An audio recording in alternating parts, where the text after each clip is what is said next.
everybody, I'm Jammer, and welcome back to an Animal Crossing New Horizons video. The trailers have finally slowed down. We can finally relax for a second, considering, well, the game is coming out in a little over a week now. But you know what? There's still some things to talk about because some lucky individuals at PAX, as well as in other media events, had the opportunity to go hands-on with the demo that was on PAX, but they were able to directly capture the gameplay. So we got an even better look at the demo, not from someone just holding a camera at a screen. We did a very comprehensive analysis of a ton of footage from PAX, and if you haven't checked out any of those videos yet, I definitely highly encourage that because we won't be going over any of the stuff we found there in this video. There is a couple of things worth mentioning in this footage, and since now we have a full direct capture footage of it, we actually have a clearer image to be looking at here so we can see what's going on. But before we get started, it's that time again. Mr. YouTube came knocking on the door and he told me it's time to talk to you about this yet again. If you are new here, perhaps consider subscribing. Like I've said before, it's free, you can always change your mind later, and you can expect tons of more Animal Crossing New Horizons content once the game officially releases in just over a week now. Like, we are in the home stretch, everybody. Anyways, thank you again for listening to that. With that out of the way, let's get started.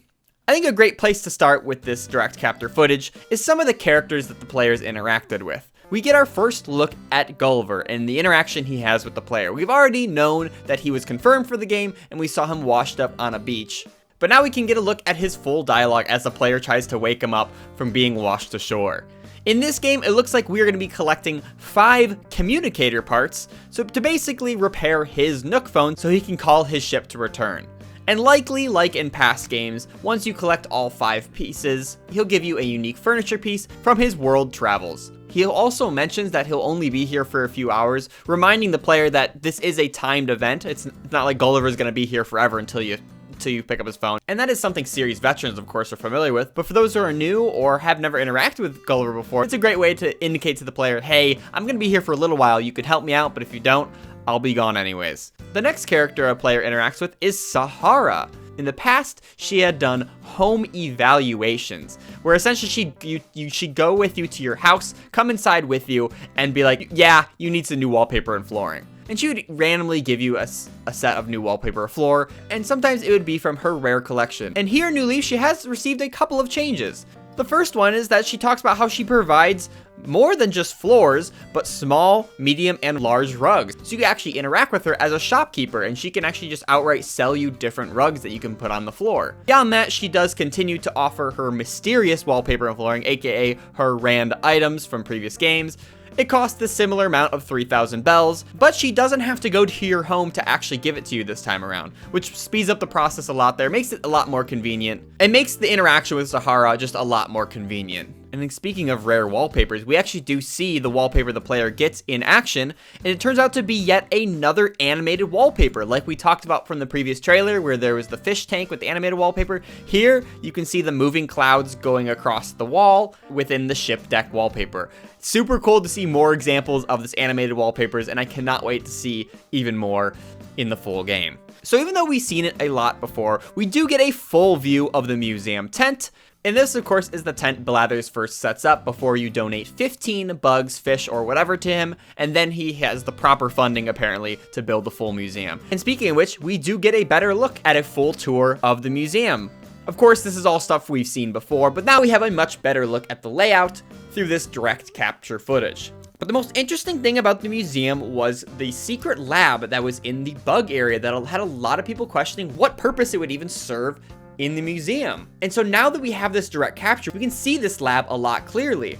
And more importantly, what we can see is actually there's a billboard of Nat in the background. And as you know, Nat was the previous host of the Bug Off, now replaced by Flick in this game. So like a lot of you theorize, perhaps Nat will be returning as a custodian in the museum specifically for the bug area. Now this brings us to a couple of questions. First off being, what would he even do inside the museum besides just maybe being a character you could talk to here and there? Would he offer some sort of shop? Perhaps he could help you with upgrades to your net, and building off of that, is there an area for Chip to return and make an appearance in the museum somewhere? Because from what we've seen, at least so far of the fishing area, there was no laboratory kind of area similar to what we've seen here with Nat's lab. Or the third possibility Is this poster here just a reference to Nat from previous games and he still doesn't make a return here in this game? Or even worse, what if it's to his memorial because he passed away? All right, let's move on from that. So let's talk about some of the different menus we saw in this direct capture footage. Starting with our first look at the mailbox. Because we already know that the post office is probably not returning since postcards can be sent from Dodo Airlines, it kind of raised the question of, well, where can you store and archive your mail so then, you just don't have them all in your pockets? And it turns out you might actually not even put letters in your pockets at all.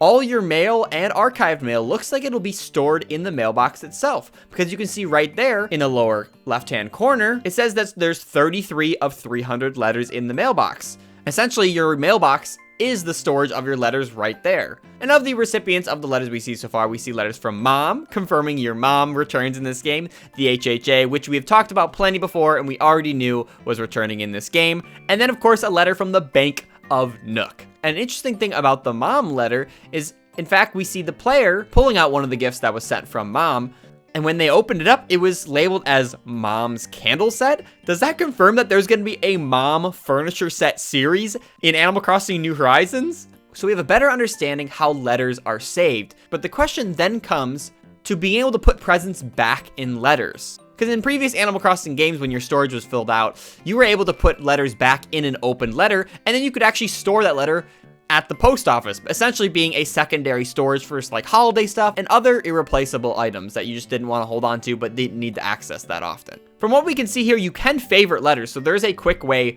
to view the ones you want to right away. In addition to that, there are ways to sort it in different boxes and whatnot.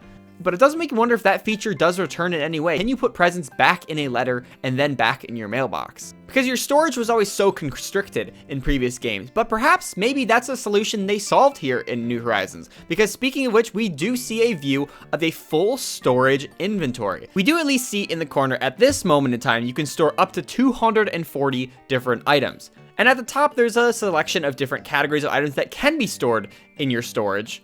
There's furniture, the mug representing tabletop stuff, the picture frame being stuff that can go on walls, then as follows wallpaper and flooring, rugs like we talked about that you can get from Sahara and place on the ground, clothing, and then following it up with fish, bugs, and then perhaps a miscellaneous category. So this would be a first for the series, actually being able to store fish and bugs besides just actually putting it on the ground somewhere, which is a great solution. So with the addition of more categories of furnitures and items that you can store in your storage, as well as the volume of storage being increased from previous games, I also wouldn't be surprised if using Nook miles at some point, you can actually even upgrade your storage to be able to even hold more stuff. So perhaps having letters being a pseudo storage system is not necessarily going to be a necessity this time around, considering we'd have so much more flexibility and much more ease when it comes to item storage in this game. Another quick thing to mention is we do get a better look at the clothing remover. We talked about it previously before, and we've seen it in other gameplay as well. But we see all these slots available for the player. There's the hat slot, accessories, shirt, pants, socks, shoes, and then there are 3 additional blank slots. And I think we've seen examples of at least a couple of them being filled so far. And what makes the most sense to me right off the bat would of course be one of them being your accessory or backpack or purse. Another slot being potentially the facial hair option, so then you can layer your accessories to have glasses and facial hair. But then the final slot, I'm not sure what it would be. It could perhaps be like a tool slot with like a pinwheel or balloon or regular tools. But at the same time, I'm not sure if tools are kind of like separate from your equipped clothing in this game, where you kind of toggle it through your favorites menu and on the D-pad. If you've seen any examples of gameplay or have any idea what it might be, definitely let me know that in the comments. So let's talk about Nook's Cranny. We see a player talk to Timmy, and we see the dialogue options that we have with them. And it's all stuff we've seen before. I want to sell, turn up prices, and then the new one being what's today's hot item. And I think we've all kind of figured out that hot items are going to be similar to what retail's high-priced item or item of the day used to be, where like every day there's like a featured item that you sell and you can get some additional bells for. We also see some footage of the yellow boxes, what we've known before being what is used to customize different furniture items, and now we know the name of it just being a customization kit. We also see the UI for the music selection in this game, and it's pretty straightforward and basic. You got your album covers probably in a selection here. You can click and choose which one you want to be playing, but what is cool is you can actually toggle the volume using the plus and minus, so you can actually change how loud the music plays. Pretty cool. We also get another better look at the passport. First thing to mention is you can set your passport photo whenever you'd like and retake that photo. Also, the top little speech bubble is actually a passport comment, and that's something you can type in to kind of introduce yourself or, of course, express your love for Blathers. And then, as we figured out before, the line underneath your town name and whatnot is, of course, your title, and titles are unlocked by redeeming Nook miles, and we see a quick clip here of a selection of different titles you can get. So that's about everything regarding menus, but there's a couple of miscellaneous little things I want to mention before we end things off in this video. We actually get a first look at the most northwestern point of the island, the beach, and you can see, of course, there's rocks along the shore, similar to the other side of the island, but there's a couple of little ponds within the rocks too, which is kind of a cute little detail, and we've never seen this side of the island, so it's cool to see this side of things. But a more interesting thing to mention is when one of the players is designing the interior of their home, when the cursor goes over one of the tables, it actually highlights on a half grid basis. You can see that there's 2 tiles worth of space within the single tile's width of the table. And I find this interesting to highlight because as we can see already in this room, the stuff that is on the tables and whatnot all still take up the traditional grid system that we've seen in Animal Crossing Pax. The 2x2 table having 4 tabletop items, the one in the back having 2 items, even the one that's currently selected has just 2 items on it. But so what's even the purpose of indicating these half grid squares on top of a table? Is there a way to perhaps refine where you place something on a table to make it farther back or closer to the player? I'm doubtful you'll be able to put 2 items, one in each of these half-grid slots, because it definitely seems like this plant is taking up that whole slot anyways. I don't know, it was just a weird detail I noticed, and I don't really know what it means, but there's definitely got to be some sort of reason for it to being there, because otherwise, why would the game even indicate to the player that there even is a half-grid on this table? And so that's about everything I have for you right now. If there's anything else you noticed that was particularly interesting, or you have any ideas about the stuff that I just barely talked about, please let me know in the comments below. If you enjoyed this video, be sure to give it a big awesome like, and if you haven't already, definitely subscribe for tons more on Animal Crossing New Horizons. Since it's the end of the video, I guess it's worth mentioning and sliding this in here, but pretty much worst timing ever, I'm going to be moving the week before Animal Crossing New Horizons comes out. I know, it's seriously the worst timing ever, but my goal is to try to get settled in before the game releases rather than be still moving when the game's already out. So I figured to mention that just to give you a heads up, because definitely over the next week I'll be quite busy. So if you see a little less uploads than usual, well, there's your reason right there. So there's no need to worry. Once the game is out, I should theoretically all settled in, plugged in, and ready to go, making you tons of Animal Crossing content with the game finally out. I am so excited. I cannot wait to start my official Let's Play and bring you all with me on my journey. It's just gonna be so much fun. I just can't wait. I just literally can't wait. So thanks again, guys, so much for watching, and I will catch you in the next one. See ya!